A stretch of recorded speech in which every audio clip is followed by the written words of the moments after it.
함께 찾으셔서 한 목소리로 합독하도록 하겠습니다.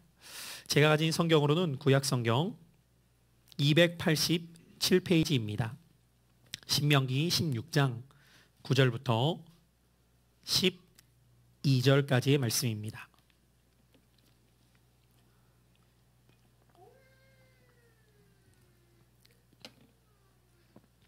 자신 줄 알고 우리 9절부터 합독합니다. 시작. 7주를 셀지니 곡식의 낫을 대는 첫날부터 7주를 세어 내 하나님 여호와 앞에 77절을 지키되 내 하나님 여호와께서 내게 복을 주신 대로 내 힘을 헤아려 자원하는 예물을 드리고 너와 내 자녀와 노비와 내 성중에 있는 레위인과 및 너희 중에 있는 객과 고아와 과부가 함께 내 하나님 여호와께서 자기의 이름을 두시려고 택하신 곳에서 내 하나님 여호와 앞에서 즐거워할지니라. 너는 애굽에서 종되었던 것을 기억하고 이 규례를 지켜 행할지니라. 아멘. 우리 좌우에 계신 성도님들과 이렇게 한번 먼저 인사 나누었으면 좋겠습니다. 감사하는 자가 행복합니다. 사랑하는 성도 여러분들, 6월 마지막 주일 예배를 드리는 여러분들의 마음이 행복으로 가득 차시길 축복합니다. 그런데 그 행복의 원리는 감사하는 자에게 있음을 깨닫는 이 아침 되시기를 바랍니다.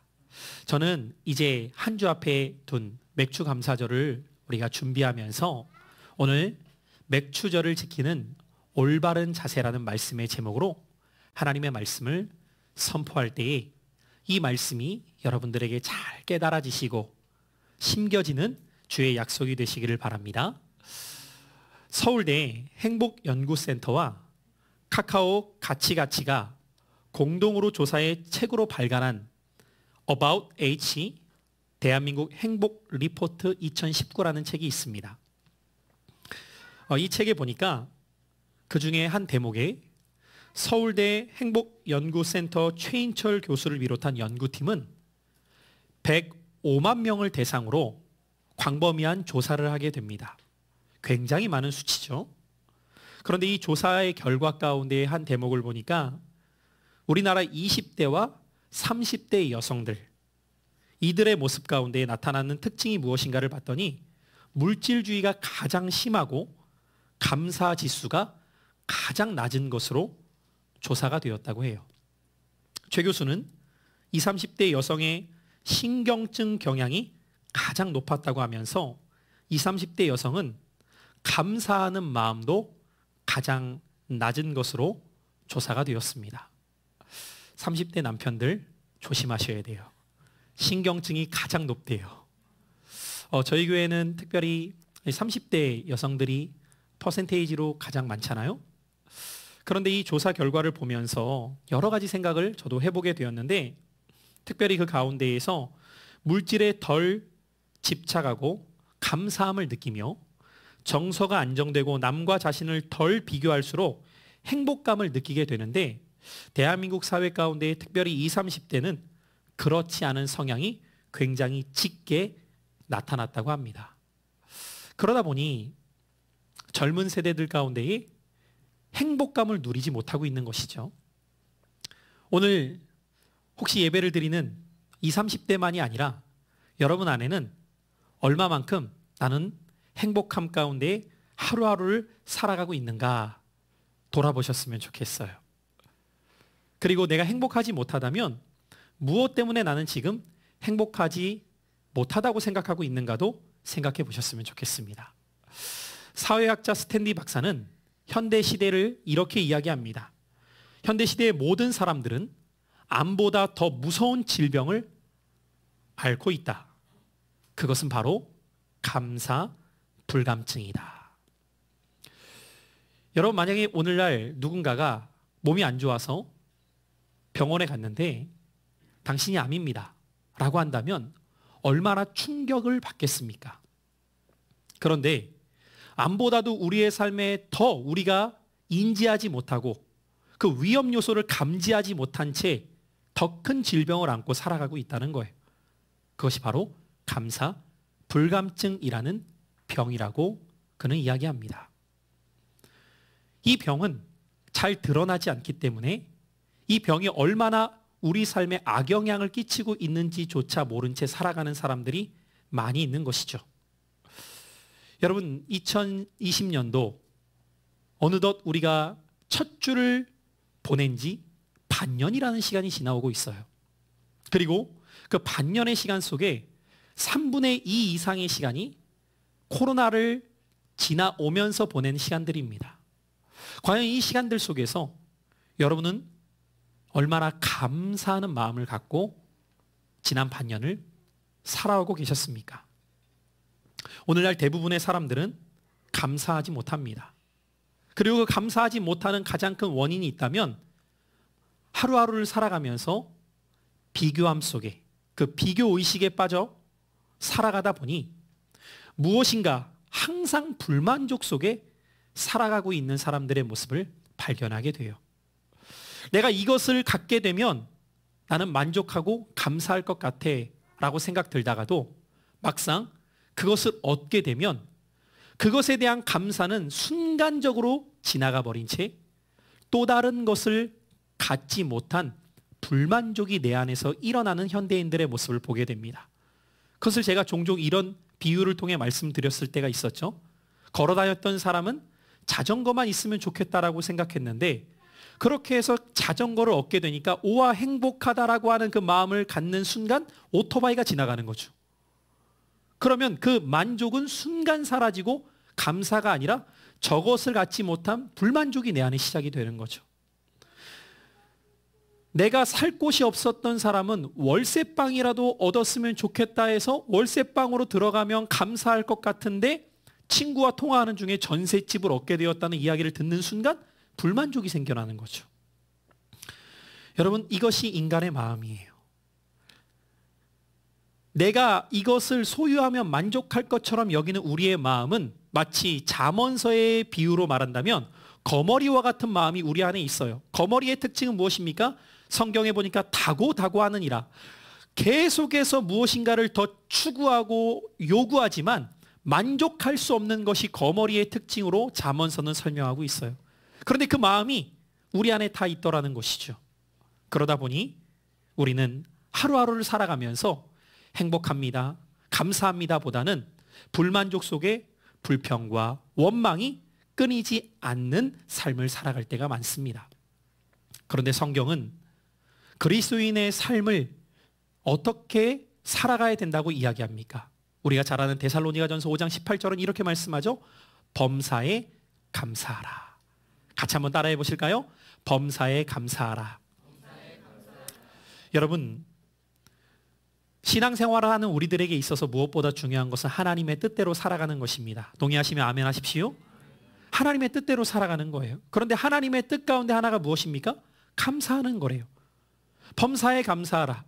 이것이 그리스도 예수 안에서 너희를 향하신 하나님의 뜻이니라.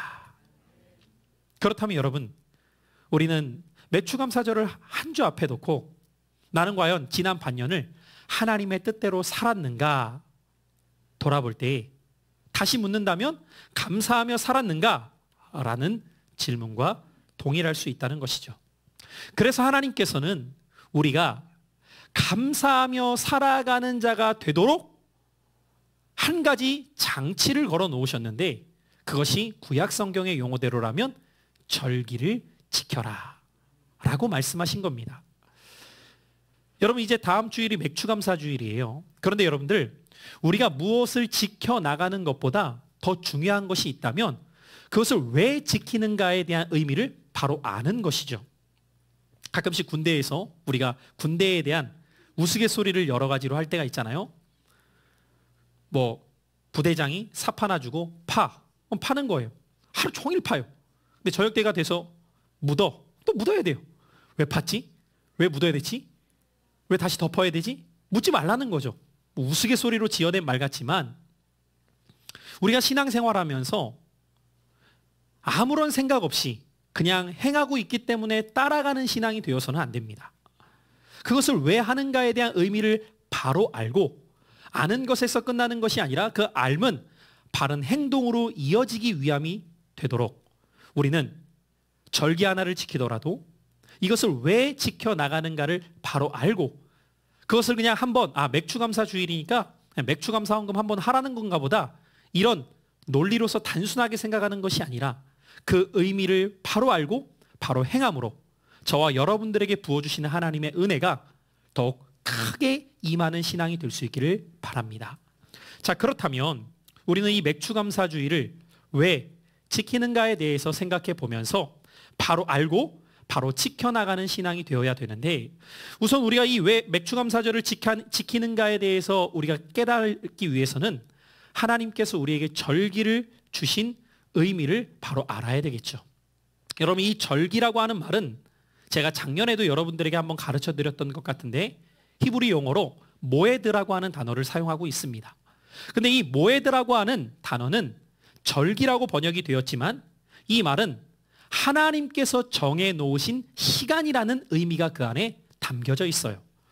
여러분 하나님께서 그 시간을 정해 놓으셨다는 것은 그 정해 놓은 시간을 통해서 하나님께서 뜻하신 바가 담겨져 있다는 의미가 그 안에 있겠죠.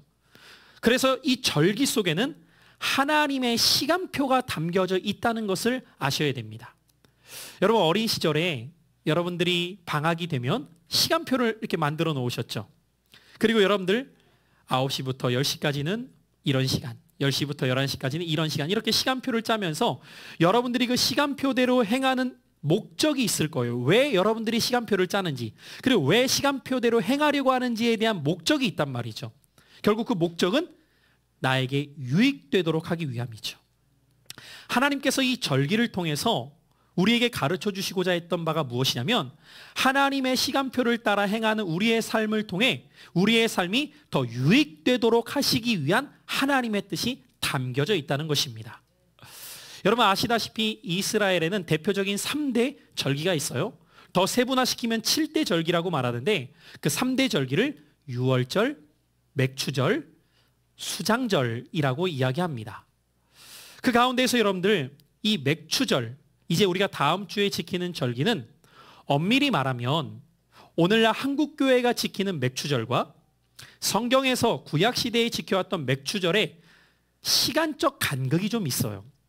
왜냐하면 이 맥추절은 어떻게 지켜지는 절기였냐면 유월절을 유대인들이 지키고 나면 그 유월절을 지킨 다음 바로 찾아오는 안식일이 있는데 그 안식일을 다음 날부터 시작해서 7주를 세게 됩니다. 그런데 여러분들 이스라엘 절기로 안식일은 유대력으로는 1월 14일이에요. 그런데 우리는 유대력을 쓰고 있지 않고 태양력을 쓰잖아요. 태양력으로 유대력과는 약 2달 정도의 차이가 납니다. 그러니까 여러분들 태양력으로 유월절은 약 3월에서 4월 사이가 돼요. 그럼 여러분들 그때부터 7주를 계산하면 보통 몇 월이 되는 것이 숫자적으로 맞게 되죠? 5월 말경이 되는 것이 시기적으로는 맞아요.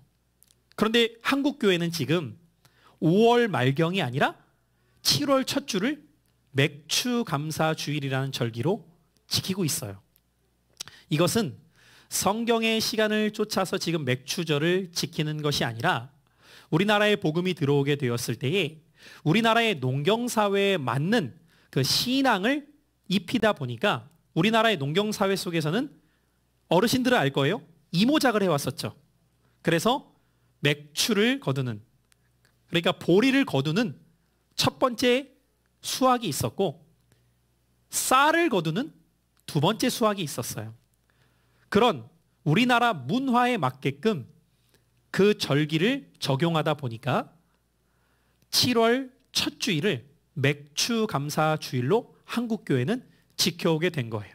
그래서 우리가 오해하지 말아야 될 것은 비록 기간은 구약시대가 이야기해왔던 기간과 동일하진 않지만 그 의미는 우리가 그대로 지켜나가고자 하는 이 아름다운 신앙의 전통을 우리가 이어받아서 맥추감사주일을 7월 첫 주일에 지켜드리고 있는 거예요. 자, 그러면 우리가 그 의미를 바로 알아야 우리가 7월 첫 주에 드리는 맥추감사주일을 왜 드리는가를 알고 바르게 지켜나갈 수 있겠죠. 이스라엘의 문화를 보면요, 여러분들 특별히 성경이 기록된 그 시대 속에서 이스라엘은 7대 작물이 있었어요. 몇 대 작물이요? 7대 작물. 2대 곡물과 5대 열매가 있었습니다. 그래서 2대 곡물은 무엇이냐면 보리와 밀이었어요. 그리고 5대 과일이 있었는데 그 5대 과일은 뭐였냐면, 저도 지금 외웠다가 좀 헷갈려서 같이 한번 따라해 보실래요? 포도, 석류, 무화과, 올리브, 대추야자. 이렇게 5대 과일이 있어요.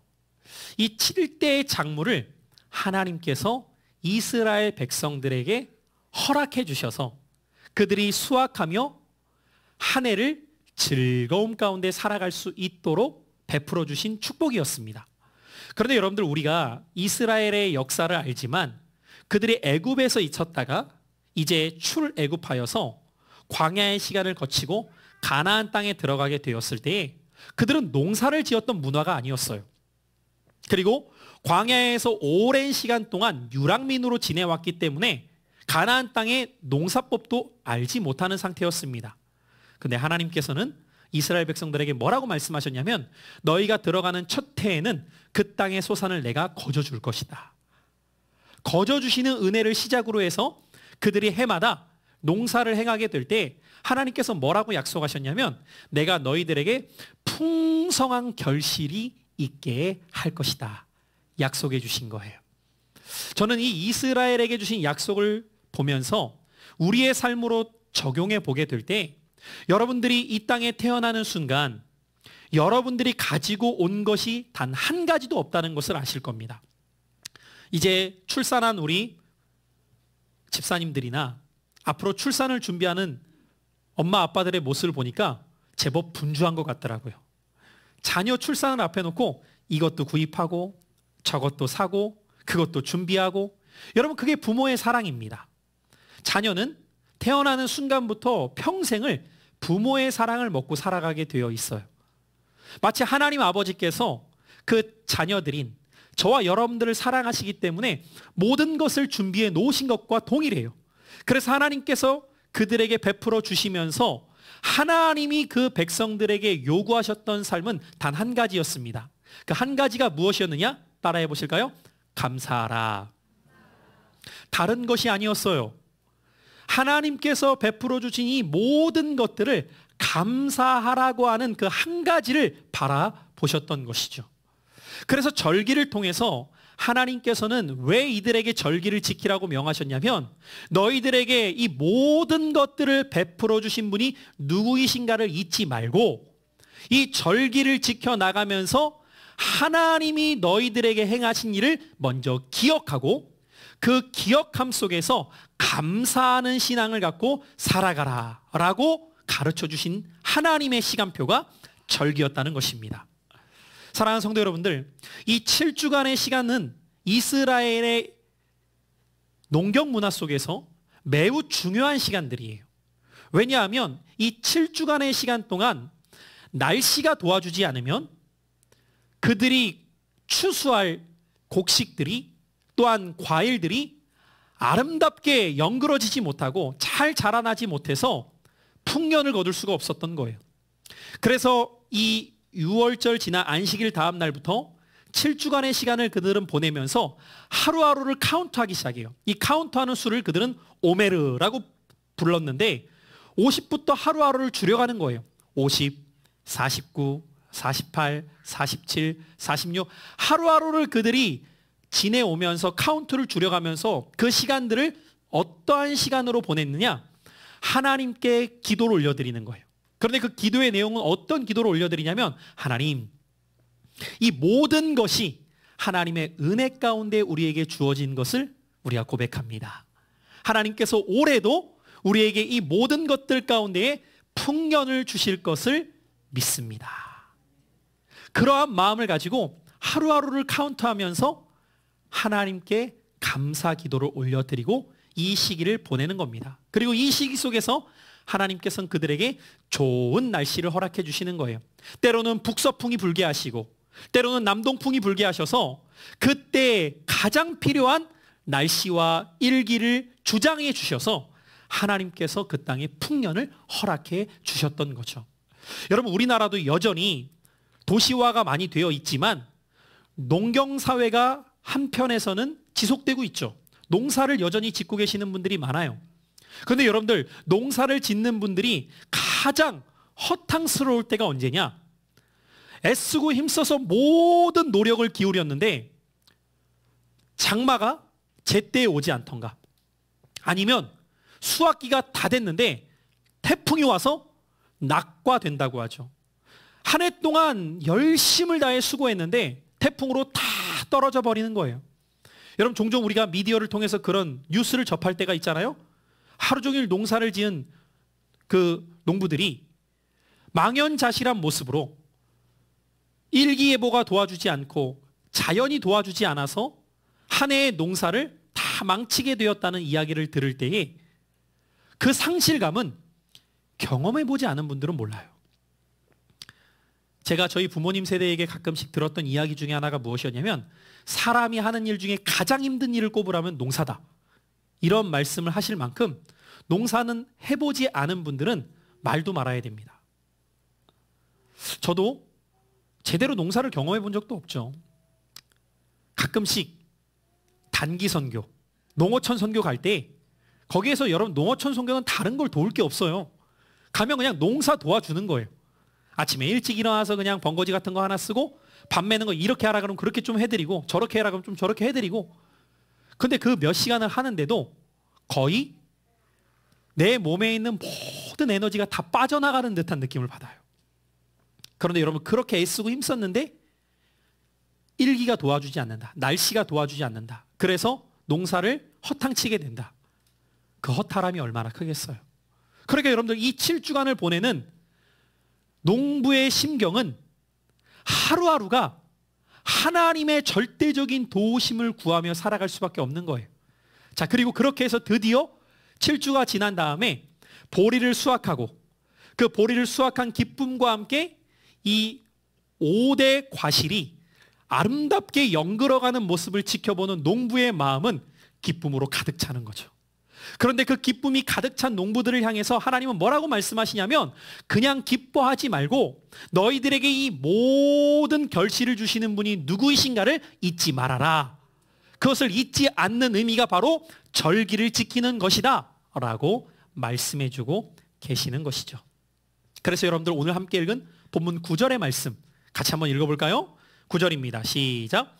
7주를 셀지니 곡식의 낫을 대는 첫날부터 7주를 세어. 10절입니다.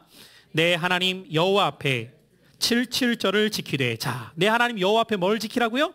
77절을 지키되. 그래서 여러분들, 맥추절의 다른 이름이 바로 77절이에요. 그리고 이 날을 49일이 지난 다음 날이다라고 해서 50일이 되는 날, 오순절이라고도 불려지게 된 거예요. 여러분, 오순절 하면 우리에게 신약 시대에 떠올려지는 사건이 있죠? 성령 강림의 사건입니다. 그래서 여러분들, 맥추절, 77절, 오순절은 어떤 면에서는 다 같은 표현인데, 그 안에 수확의 기쁨이 있듯이 이 오순절날 어떤 놀라운 일이 일어나게 됩니까? 각 사람에게 성령이 임하는 사건을 통하여서 영적인 수확이 이루어질 놀라운 역사가 바로 이 절기에 맞춰서 이루어지게 되었던 것이죠. 제가 여러분들, 성령 강림절, 바로 그날이 사실 구약의 역사로 보면 그날이 맥추절을 지켜야 될 카운트인데, 우리가 성령 강림주일 때도 그런 말씀을 나누었던 것처럼 성령 강림주일을 우리가 더 왜 의미 있게 보내야 되느냐? 그날이 교회의 탄생이기 때문이다. 교회의 생일이라고 말씀을 드렸던 거예요. 자, 그렇기 때문에 오늘 저와 여러분들이 이 맥추절을 준비해 나갈 때 왜 맥추절을 지켜야 되느냐? 저와 여러분들의 삶 가운데 주어진 모든 것은 하나님의 은혜였기 때문임을 고백하는 날이에요. 따라해 봅시다. 나의 모든 삶은 하나님의 은혜입니다. 여러분, 이렇게 따라 고백은 하고 있지만 정말 그렇게 믿어지세요? 특별히 여러분들 2020년을 살아올 때에 정말 감사하다 하나님 은혜에, 이런 생각을 갖기가 참 쉽지 않죠. 제가 우리 성도님들의 삶도 이렇게 한 분 한 분 보지만, 여러분들 각각의 지내오시는 그 시간들 속에서 각자 겪고 있는 상황들이 참 다양하세요. 그리고 내가 처해 있는 상황 속에서 이 문제를 어떻게 해야 되나 고민하는 성도님들의 모습들도 보입니다. 그런데 여러분들, 여러분들이 지금 지내고 있는 하루하루 그 자체의 삶이 얼마나 감사한 삶인가를 기억하셔야 돼요.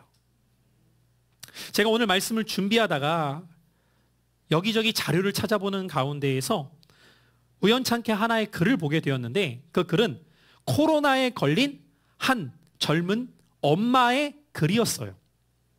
그 글을 보니까 코로나19 확진 판정을 받고 격리 중인 음압병실에서 작성한 글이었는데, 그 글의 제목이 나는 코로나19 확진자입니다 라는 제목의 글이에요.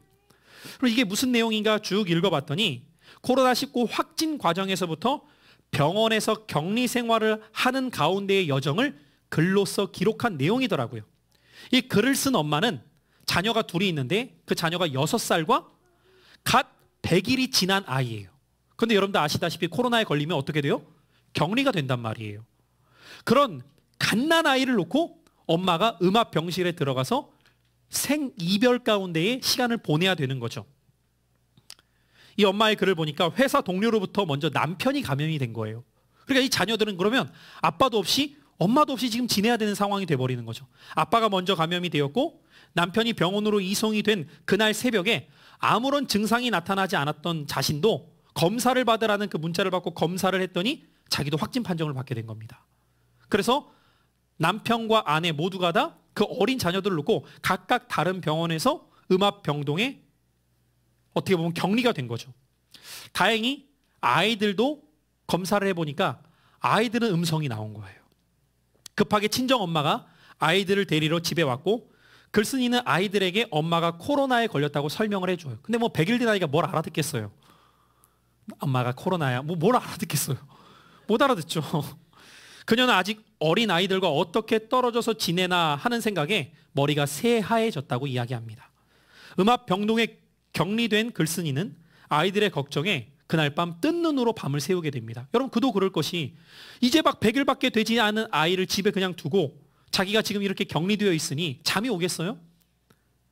코로나 확진자일 거라는 상상도 하지 못한 채 그 전의 시간을 아이들과 함께 붙어 지내왔던 것이 주마등처럼 스쳐 지나가면서 자기도 모르게 스스로를 원망하기 시작해요. 우유를 먹고 안아주었던 시간들, 아이를 재우려고 마주보면서 아이와 이야기했던 시간, 뽀뽀해 주었던 순간, 속삭였던 그 모든 순간들이 머릿속에 지나쳐가는 거죠. 내가 왜 그랬을까?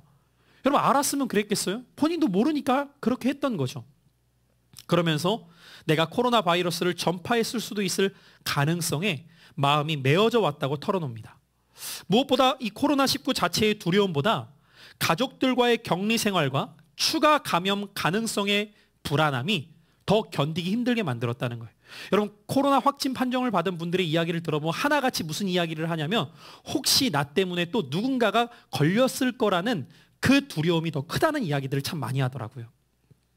악몽 같은 시간을 보낸 뒤에 마음의 안정을 찾는 그 시간이 시작되면서 그는 고난 속에서 느낀 감사에 대해 고백하는 글을 쓰게 됩니다. 그 감사가 어떤 거를 여러분 한번 읽어드릴 테니까 한번 들어보십시오. 코로나 바이러스에 걸렸음에도 증상이 없음에 감사하고 자신과 남편이 양성임에도 우리와 가장 가까이 붙어 지낸 아이들이 음성임에 감사합니다. 그럼 여러분들은 더 감사할 수밖에 없죠. 갑자기 벌어진 긴급 상황에서도 친정 엄마가 아이들을 돌봐주실 수 있음에 감사합니다. 격리 상태로 입원할 수 있는 병실이 있음에 감사합니다. 잠들어 있던 새벽 시간에도 지역사회 감염을 막기 위해 코로나 확진 판정을 빠르게 확인한 보건소 직원분들의 노고에 감사합니다. 어디가 불편하지 않은지 매번 먼저 나서서 따뜻하게 챙겨주는 의료진, 의사 선생님, 간호사 선생님, 병원 시설팀, 영양실 분들께 정말 감사합니다. 병원에 격리됐다는 소식에 영양제와 책들을 병원으로 보내주려는 친구들의 마음에 감사합니다. 그러나 병원에 택배가 불가능함으로 받지는 못했다고 해요. 봄방학 주기인 했으나 혹시나 하는 마음으로 아이의 유치원에 연락하여 내가 확진자임을 밝혔음에도 따뜻한 응원의 연락을 남겨준 주변 엄마들에게도 감사합니다. 우리를 모르는 익명의 사람들이 랜선으로 아이들과 갑작스레게 떨어진 마음을 공감하며 쾌차하라는 응원의 댓글도 남겨주어 감사합니다. 가족의 소중함, 그리고 평온한 일상의 소중함을 깨닫게 해주셔서 감사합니다. 여러분, 이렇게 하나하나씩 감사를 써 내려가기 시작하니까 내가 처해 있는 상황 속에서도 감사가 되더라는 거예요. 여러분, 오늘 이 감사의 9가지를 지금 읽어드렸지만 오늘 이 9가지 가운데 우리는 9가지가 아니라 90가지, 900가지도 찾을 수 있는 상황 아닙니까? 저는 이 글을 보면서 우리가 처해 있는 상황이 아니라 어떻게 바라보느냐에 따라서 우리는 원망하고 불평할 수도 있지만 감사하고 기뻐할 수도 있는 사람이 될 수 있음을 발견하게 됩니다. 사랑하는 신광의 성도 여러분들, 오늘 이 아침 하나님께서 맥주 감사절을 지키라고 우리에게 명하셨던 것은 감사가 없는데 감사하라는 것이 아니라 우리에게 베풀어 주신 은혜가 얼마나 큰가를 기억하고 감사하라는 거예요. 사람은 참 얼마나 완악한지 내가 받은 은혜에 대해서는 너무 쉽사리 잊어버립니다. 지난주에도 제가 아는 어떤 한 분의 이야기를 들어봤는데 남편이 아픈 거예요.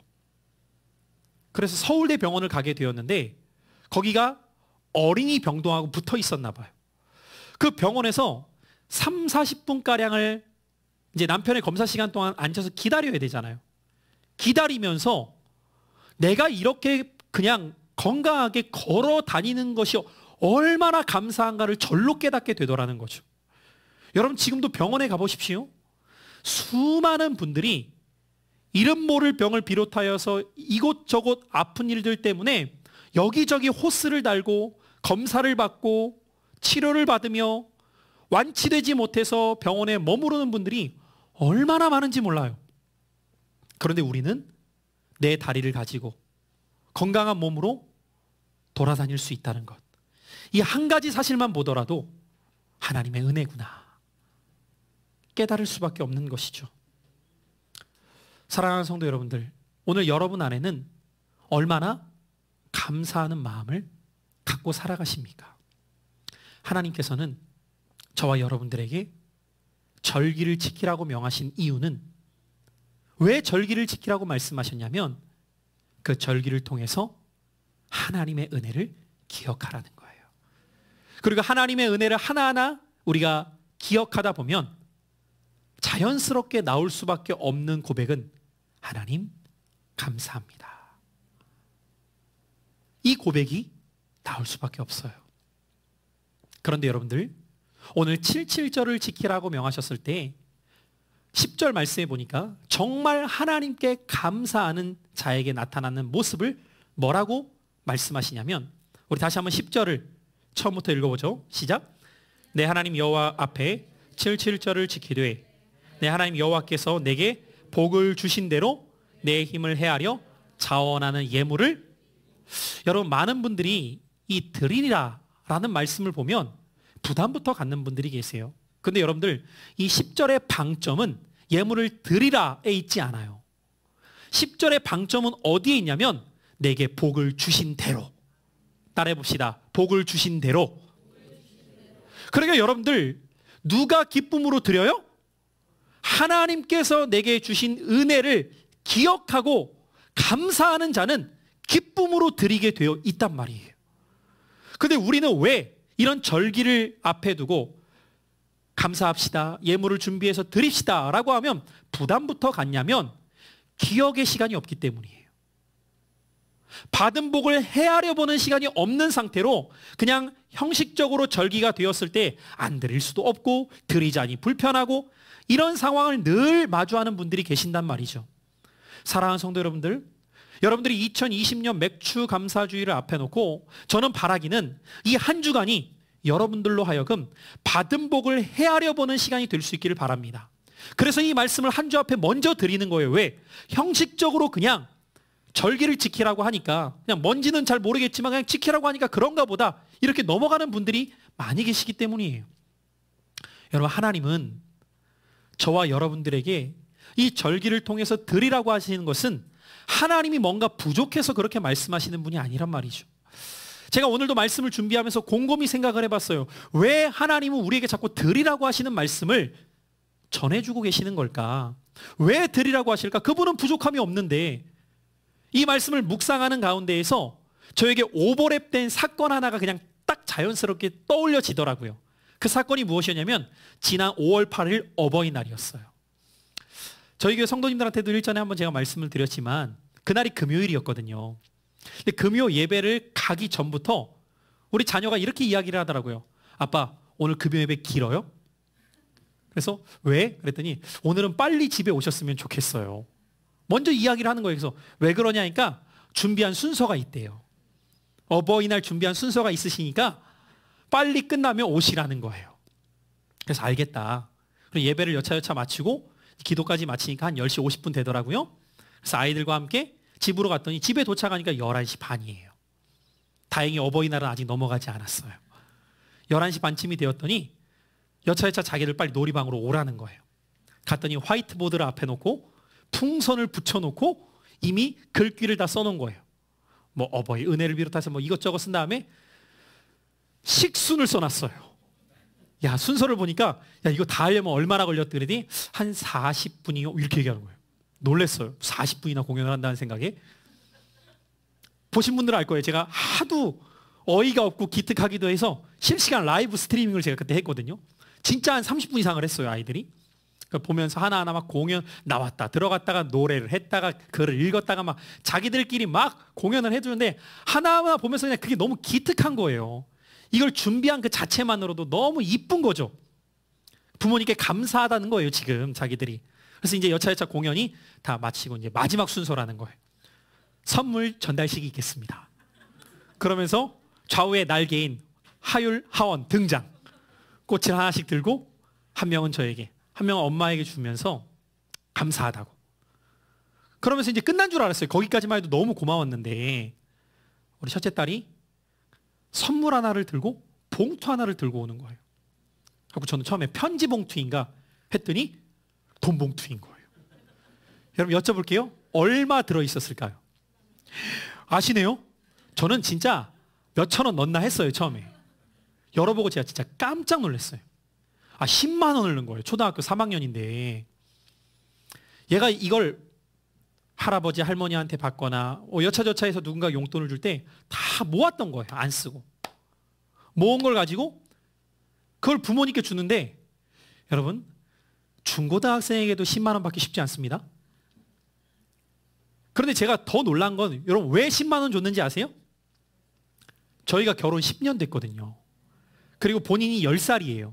10년 동안 키워줘서 감사하다고 10만 원 넣었다는 거예요. 야, 여러분 그거 받았을까요? 안 받았을까요? 받았죠. 여러분 왜 안 받아요? 받았죠. 주는데. 너무 기특한 거예요. 근데 받고 입 닦았을까요? 더 줬을까요? 엄마가 딱 그걸 봤더니 이렇게 얘기하더라고요. 엄마 아빠 이거 받았어. 근데 하경아 이건 받았으니까 엄마 아빠가 여기다가 더 넣어서 너 준다. 너 필요한 거 잘 모아놨다가 써. 더 주더라고요. 그게 부모의 마음이구나. 여러분 부모는 자녀가 줄 때 기뻐요? 안 기뻐요? 뭘 이런 걸 좋아하면서 엄청 좋아합니다. 여러분 드려보세요. 안 받으시나? 엄청 좋아해요. 그런데 제가 지금껏 10년을 결혼한 이후에도 살아보지만 지내오면서 늘 느끼는 것은 여러분 드리는 게 많아요? 받는 게 많아요? 늘 동일합니다. 내가 드리는 것보다 받는 게 훨씬 많아요. 그게 부모의 사랑이에요. 근데 보세요 여러분들. 어차피 도로 줄 건데 뭐 하면서 만약에 안 드려보십시오. 그럼 부모의 마음이 어때요? 이 싸가지. 여러분 이 마음이 올라온다니까요. 다시 줄지언정 부모는 뭘 보고 싶은 거예요? 자녀의 그 마음을 보고 싶은 거예요. 어떤 마음? 부모에게 감사하는 그 마음. 여러분 잊지 마십시오. 하나님은 부족해서 없어서 뺏어가시려고 드리라는 분이 절대 아니에요.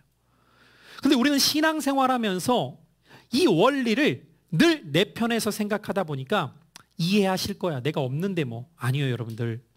없어도 드려보십시오. 부모는 알아요 몰라요? 자녀의 형편을. 너무 잘 알아요. 내 새끼가 지금 있어서 주고 있는 새끼인지 없는데도 주는 새끼인지를 너무 잘 알아요. 자꾸 새끼라고 하니까 발음이 좀 자녀인지를 너무 잘 알아요. 내 자녀가 지금 없어. 내가 봐도 자기들 쓸 것도 모자라. 부모 안단 말이에요, 여러분들. 그런데 자기 쓸 것도 모자른데 부족할 거 뻔히 아는데 생신이라고 어버이날이라고 무슨 날이라고 기념일이라고 그때그때마다 최선을 다해서 없어도 드릴 때 부모는 여러분들 그 돈 안 써요. 입 닥지 않아요. 설령 육신의 부모 가운데에는 요즘 워낙 이상한 사람들도 있으니까 더 갖고 와 뭐 이런 분들이 있을지도 몰라요.